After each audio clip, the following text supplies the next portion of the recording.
салому алейкум дӯстони азиз, бо шумо духтур Умар Азизов аст. Як чанд рӯз пеш дар саҳифаи инстаграми худ мо опрос гузаронида будем ва аз мардум суол карда будем ки оё мехоҳед ки мо дар мавзӯи сиёҳдона барои шумо навор кунем, ва 94% одамон овоз доданд ки бале. Барои ҳамин мо имрӯз тасмим гирифтем ки дар мавзӯи фоидаи сиёҳдона барои шумо як навор карда пешниҳод кунем.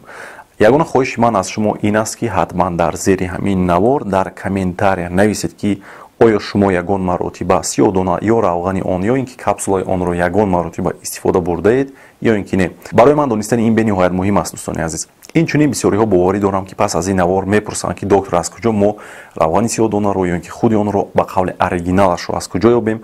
ва барои ҳамин барои оное ки мехоҳанд харидорӣ кунанд ман дар инстаграми худ мондаам ки аз куҷо метавонед ки дастрас кунед оригинали онро ва бо дили пур харидорӣ кунед. Ва инстаграми ман дар поёни ҳамин навор ҳаст, метавонед ки дароед. Хуб, шурӯъ мекунем мавзӯи имрӯзаро. сиёҳдонаро аслан дар 4 шакл истифода мекунанд. Ин барги он аст, дуюм худи сиёҳдона аст, яъне ҳамон донаҳое ки аст. Сеюм аз дона равған тайёр мекунанд, ҷабида мешавад, яъне чорум ин капсулаҳо ва барои шахсоне ки аслан ҳамон сиёҳдонаро худашро хӯрда наметавонанд, барои онҳо тайёр карда мешавад. ва бояд гуфт ки таркиби сиёҳдона бениҳоят бой аст, таркиби химиявии он ва олимон то ҳанӯз онро омӯхта истоданд. Аз рӯи маълумотҳои охирин таркиби сиёҳдона бисёртар аз витаминҳои А, Б, С, Е, цинк, фосфор, калтсий, эфирҳо, аминокислотаҳои омега 3, 6, 9 ва он чизое ки дар экран мебинед аз инҳо бой аст. ва бояд гуфт ки таркиби асосии он аз тимохинон иборат аст ва бисёртар ҳамин модда, ҳамин тимохинон яъне ки омӯхта шудааст дар ҳайвонҳо ва одамон, ва бинобар ин мо дар ин мавзӯъ бисёртар дар бораи ҳамин модда гап мезанем, яъне ки дар бораи тимохинон. Як нуқтаи бениҳоят муҳимро мехоҳам барои шумо расонам дӯстони азиз ки новобаста аз оне ки барои кадом беморӣ шумо равғани сиёҳдона ё ин ки худи онро истифода мекунед, ҳатман аввал бо духтури худ машварат кунед, маслиҳат кунед, баъд онро истифода кунед, ба хотире ки баъзе вақт бо баъзе доруҳо сиёҳдона туғри намегирад, яъне дуруст намегирад, ба хотире ки баъзе доруҳоро таъсирашро яъне зиёд мекунад ё ин ки баръакс кам мекунад. Барои ҳамин аввал бо духтур ҳатман машварат кунед, баъд онро истифода кунед. Якумин фоидаи тимохинон ки дар таркиби сиёҳдона аст, ин зидди бактериявӣ аст. махсусан зидди бактерия агар гирем ки хеликобактер пилори ки сабаби гастрит ё ин ки язва желудкаи и двенадцатиперстен кишкӣ аст, яъне илтиҳоби меъда ва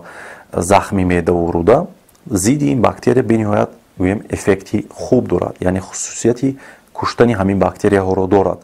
ва барои ҳамин агар ки бо таври хронически яъне музмин агар ин бемориҳо дар шумо дида шавад, шумо метавонед ки ҳар саҳар дар шиками гурусна ё ин ки метавонед серам бошед,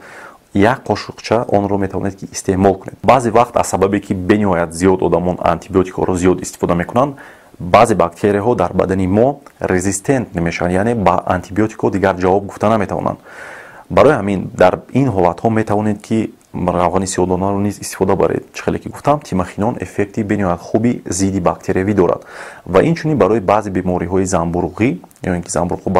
гӯем ки ба рӯси грипковые заболевания ва кирми рӯда бениҳоят хуб истифода бурда мешавад ва эффекти бениҳоят хуб дорад равғани сиёҳдона ё ин ки худи сиёҳдонаро гирем. дуюм фоидаи тимохинон ки дар таркиби сиёҳдона аст, ин пешгирӣ аз рак ё ин ки ба тоҷикӣ саратон аст.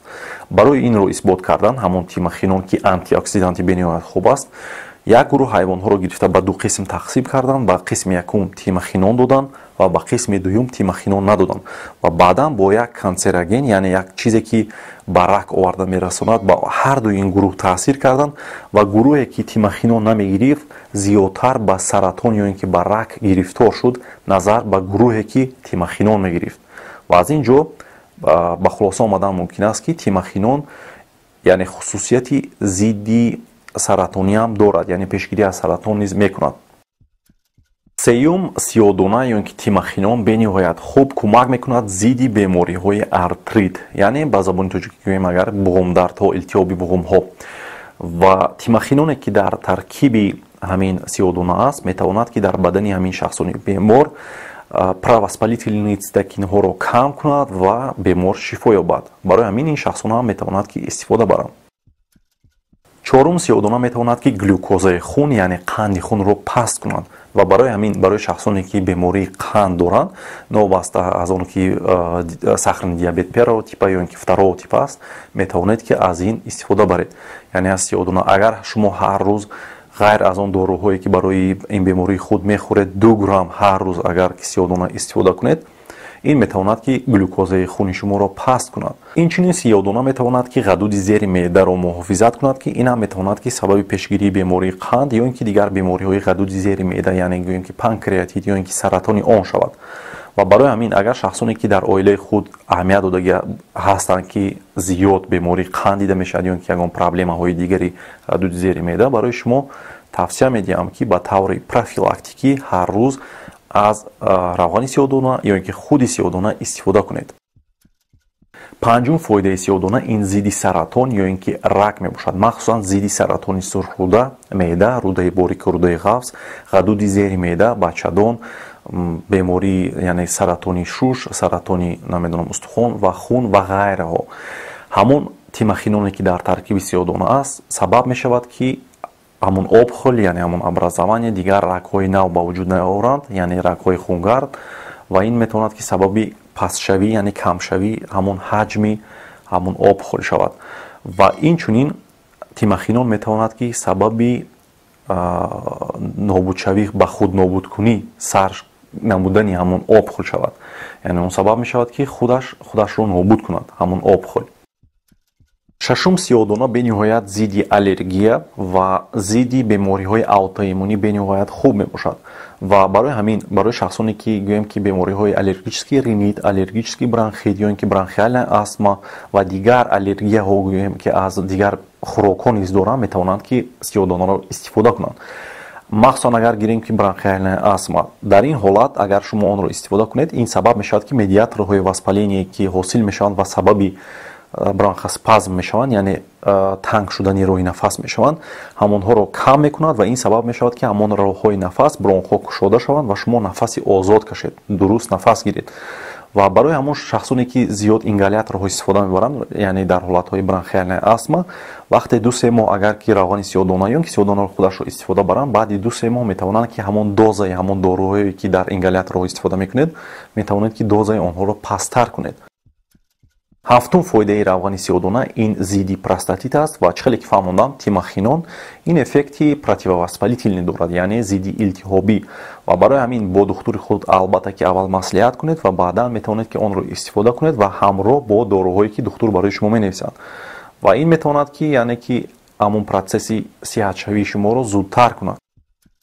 дӯстони аз сабабе ки навор бениҳоят дарози бад мешавад ба ҳамин хотир мо тасмим гирифтем ки ҳамагӣ 7 фоидаи ҳамин сиёҳдонаро барои шумо фаҳмонем